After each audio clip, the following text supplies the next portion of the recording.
ನರೇಂದ್ರ ಮೋದಿ ಅಮೆರಿಕದ ವಿಚಾರದಲ್ಲಿ ತೆಗೆದುಕೊಂಡಂತ ನಿಲುವುಗಳಿಗೆ ಅಂತಾರಾಷ್ಟ್ರೀಯ ಮಟ್ಟದಲ್ಲಿ ಭಾರಿ ಬೆಂಬಲ ವ್ಯಕ್ತ ಆಗ್ತಾ ಇದೆ. ಮೋದಿನ ಫಾಲೋ ಮಾಡಿ ಸ್ವಾಮಿ ಅಂತ ಹೇಳ್ತಾ ಇದ್ದಾರೆ. ಬೇರೆ ದೇಶದ ನಾಯಕರಿಗೆ ಮೋದಿಯನ್ನ ಮಾದರಿಯಾಗಿ ತೋರಿಸ್ತಾ ಇದ್ದಾರೆ.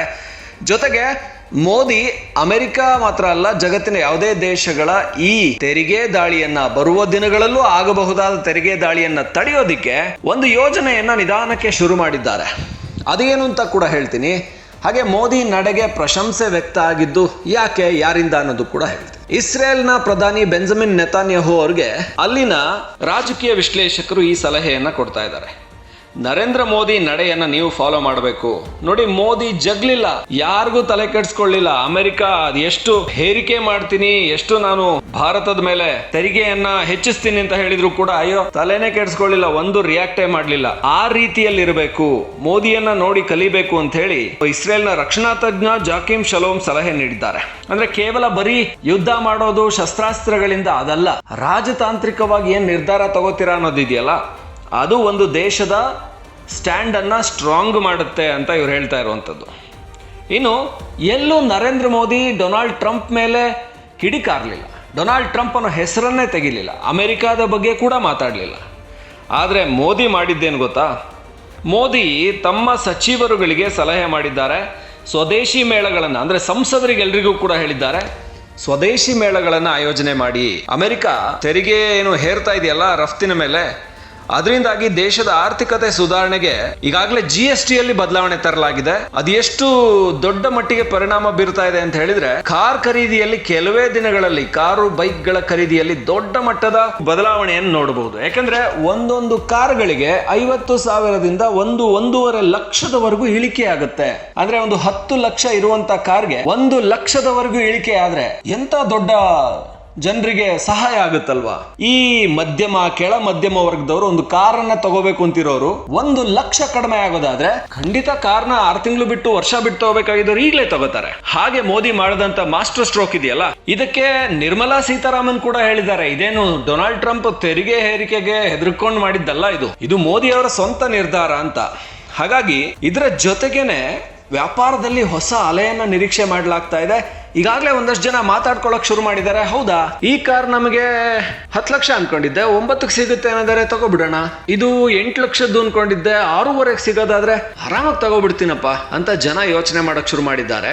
ಇದರ ಜೊತೆಗೆ ಮೋದಿ ಬಹಳ ಮುಖ್ಯವಾಗಿ ಭಾರತೀಯ ಉತ್ಪನ್ನಗಳ ಪ್ರಚಾರಕ್ಕೆ ಸ್ವದೇಶಿ ಮೇಳಗಳನ್ನ ಆಯೋಜನೆ ಮಾಡಿ ಅಂತ ಸಂಸದರಿಗೆ ಕರೆ ಕೊಟ್ಟಿದ್ದಾರೆ. ಮೋದಿ ಕರೆ ಕೊಟ್ರೆ ಅದನ್ನ ಮಾಡುವಂತಹ ಒಂದು ದೊಡ್ಡ ರಾಜಕೀಯ ವರ್ಗ ಇದ್ದೇ ಇದೆ. ಮೋದಿ ಮಾತಿಗೆ ವಿರೋಧ ಪಕ್ಷಗಳವರು ಮೆಚ್ಕೋತಾರೆ ಅಂದ್ರೆ ಇನ್ನು ಸ್ವಪಕ್ಷೀಯರಂತೂ ಮೆಚ್ಕೊಳ್ಳದೆ ಇರ್ತಾರ?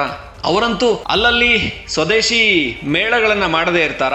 ಯಾವುದಕ್ಕೆ ಬಹಳ ವರ್ಷಗಳಿಂದ ದಶಕಗಳಿಂದ ಕರೆ ಕೊಡ್ತಾ ಇದ್ರು ಸ್ವದೇಶಿ ಬಳಸಿ ಅಂತ, ಅದನ್ನ ಈಗ ಮಾಡೋದಿಕ್ಕೆ ಮೋದಿ ಶುರು ಮಾಡಿದ್ದಾರೆ ಅಂತ ಅನಿಸ್ತಾ ಇದೆ. ಅಂದ್ರೆ ಭಾರತದ ಒಂದು ಅಸ್ತಿತ್ವ, ಭಾರತದ ಆತ್ಮನಿರ್ಭರತೆಗೆ, ಮೇಕ್ ಇನ್ ಇಂಡಿಯಾಗೆ ಹೆಚ್ಚಿನ ಶಕ್ತಿ ತುಂಬಿ ದೇಶಕ್ಕೆ ಇದರಿಂದ ಲಾಭ ಆಗಿ ದೇಶ ಏನು 3ನೇ ಆರ್ಥಿಕ ಶಕ್ತಿ ಆಗುತ್ತಾ ಮುನ್ನುಗ್ತಾ ಇದೆಯಲ್ಲ, ಅಲ್ಲಿಗೆ ಹೋಗೋದಿಕ್ಕೆ ಇದನ್ನ ಅನಿವಾರ್ಯವಾಗಿ ಮಾಡಬೇಕಾಗಿದೆ. ಇನ್ನೂ ವೇಗವಾಗಿ ಮುನ್ನುಗ್ಗೋಣ. ನಮ್ಮ ದೇಶ 150 ಕೋಟಿ ಜನಸಂಖ್ಯೆ ಇರುವಂತ ದೇಶ, ಇನ್ನೂ ಹೆಚ್ಚು ಕಡಿಮೆ 150 ಕೋಟಿ. ಇಲ್ಲಿ ನಾವು ಏನು ಉತ್ಪಾದನೆ ಮಾಡ್ತೀವಲ್ಲ ಬಹುತೇಕ ಇಲ್ಲೇ ಬಳಕೆ ಆಗುತ್ತೆ. ನಾವು ಇನ್ನೊಬ್ಬರಿಗೆ ರಫ್ತು ಮಾಡೋ ಅವಶ್ಯಕತೆನೇ ಇಲ್ಲ, ನಮ್ಮಲ್ಲೇ ಅದರ ಕನ್ಸ್ಯೂಮ್ ಮಾಡ್ತಾರೆ. ಹಾಗಾಗಿ ಉತ್ಪಾದನೆ ನಮ್ಮಲ್ಲೇ ಮಾಡಿ ನಾವೇ ಕನ್ಸ್ಯೂಮ್ ಮಾಡೋಣ. ಬೇರೆ ಕಡೆಯಿಂದ ಆಮದು ಯಾಕೆ ಮಾಡ್ಕೋಬೇಕು? ಅಮೆರಿಕದಿಂದ ಯಾಕೆ ತರಿಸ್ಕೋಬೇಕು? ಚೈನಾದಿಂದ ಯಾಕೆ ತರಿಸ್ಕೋಬೇಕು? ಸೊ ನಮ್ಮಲ್ಲೇ ಸ್ವದೇಶಿ ಏನಿದೆಯಲ್ಲ ಅದನ್ನ ಪ್ರಮೋಟ್ ಮಾಡಿ. ಇಲ್ಲಿ ಉತ್ಪಾದನೆ ಆಗುವಂತ ಪ್ರಾಡಕ್ಟ್ ಗಳನ್ನ ಹೆಚ್ಚಿನ ಅದಕ್ಕೆ ಉತ್ತೇಜನ ಸಿಕ್ಕಿದ್ರೆ ನಾವು ವಿದೇಶಿ ಪ್ರಾಡಕ್ಟ್ ಗಳನ್ನ ಟಿವಿ ಜಾಹೀರಾತುಗಳಲ್ಲಿ ನೋಡಿ ತಗೊಳ್ಳೋದು ತಪ್ಪುತ್ತೆ. ಹಾಗಾಗಿ ಸಂಸದರು ಈ ಕೆಲಸವನ್ನ ಮಾಡಬೇಕು ಅನ್ನೋ ಒಂದು ಕರೆಯನ್ನು ಕೊಟ್ಟಿದ್ದಾರೆ ಮೋದಿ. ಸ್ವತಂತ್ರ ಭಾರತದ ಅಮೃತ ಕಾಲದ ಯೋಚನೆ ನರೇಂದ್ರ ಮೋದಿ ಅವರಿಗಿದೆ. 2047ಕ್ಕೆ 100 ವರ್ಷ ಆಗುತ್ತೆ ಭಾರತಕ್ಕೆ ಸ್ವಾತಂತ್ರ್ಯ ಬಂದು. ಆಗ ಏನ್ ಮಾಡಬೇಕು, ಆಗ ಭಾರತ ಹೇಗಿರಬೇಕು ಆ ವೇಳೆಗೆ ಅನ್ನುವಂತ ಏನು ಮುಂದಾಲೋಚನೆಯನ್ನ ಇಟ್ಕೊಂಡು ಹೋಗ್ತಾ ಇರುವಂತ ಮೋದಿ ಸರ್ಕಾರ ಈ ರೀತಿ ಸ್ವದೇಶಿಗೆ ಕರೆ ಕೊಟ್ರೆ ಅದೊಂದು ಮೂಮೆಂಟ್ ಆದ್ರೆ ಖಂಡಿತ ಆಮದು ಮಾಡ್ಕೊಳ್ಳುವಂಥದ್ದು, ಬೇರೆ ದೇಶಗಳಿಂದ ನಾವು ತರಿಸ್ಕೊಳ್ಳುವಂಥದ್ದು ಕಡಿಮೆ ಆಗಿ ರಫ್ತು ಜಾಸ್ತಿ ಆಗುತ್ತೆ. ರಫ್ತು ಜಾಸ್ತಿ ಆಗದಿದ್ರು ಆಮದು ಅಂತೂ ಕಡಿಮೆ ಆಗುತ್ತೆ. ಇದು ದೇಶದ ಆರ್ಥಿಕತೆಗೆ ದೊಡ್ಡ ಬೂಸ್ಟ್ ಅನ್ನ ಕೊಡುತ್ತೆ ಅನ್ನೋದ್ರಲ್ಲಿ ಅನುಮಾನ ಇಲ್ಲ. ಈಗಂತೂ ಭಾರತ ಎಲ್ಲವನ್ನ ಕೂಡ, ಈಗ ಸೆಮಿ ಕಂಡಕ್ಟರ್ನ ಮೊನ್ನೆ ಭಾರತದ ಒಳಗೇನೆ ಉತ್ಪಾದನೆ ಮಾಡೋದನ್ನ ಶುರು ಮಾಡಾಗಿದೆ.